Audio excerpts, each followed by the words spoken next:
West Ham ইউনাইটেডের Brazilian midfielder Lucas পাকুয়েতার বিরুদ্ধে spot fixing এর অভিযোগের সত্যতা পেয়েছে ইংলিশ ফুটবল অ্যাসোসিয়েশন। দীর্ঘ 9 মাসের তদন্ত শেষে এবার পাকুয়েতাকে আজীবন নিষিদ্ধ করার উদ্যোগ নিয়েছে এফএ।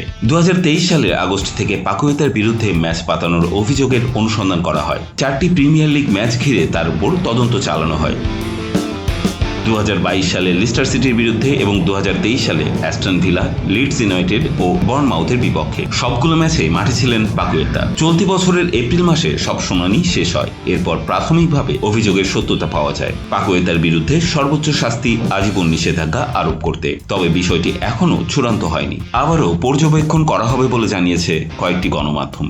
এ বিষয়ে ওয়েস্ট হ্যাম ক্লাব, এফএ কিংবা পাকুয়েতার আইনজীবীরা কেউ আনুষ্ঠানিকভাবে কিছু মন্তব্য করেনি। তবে পাকুয়েতা শুরু থেকেই নিজেকে নির্দোষ দাবি করে এসেছেন।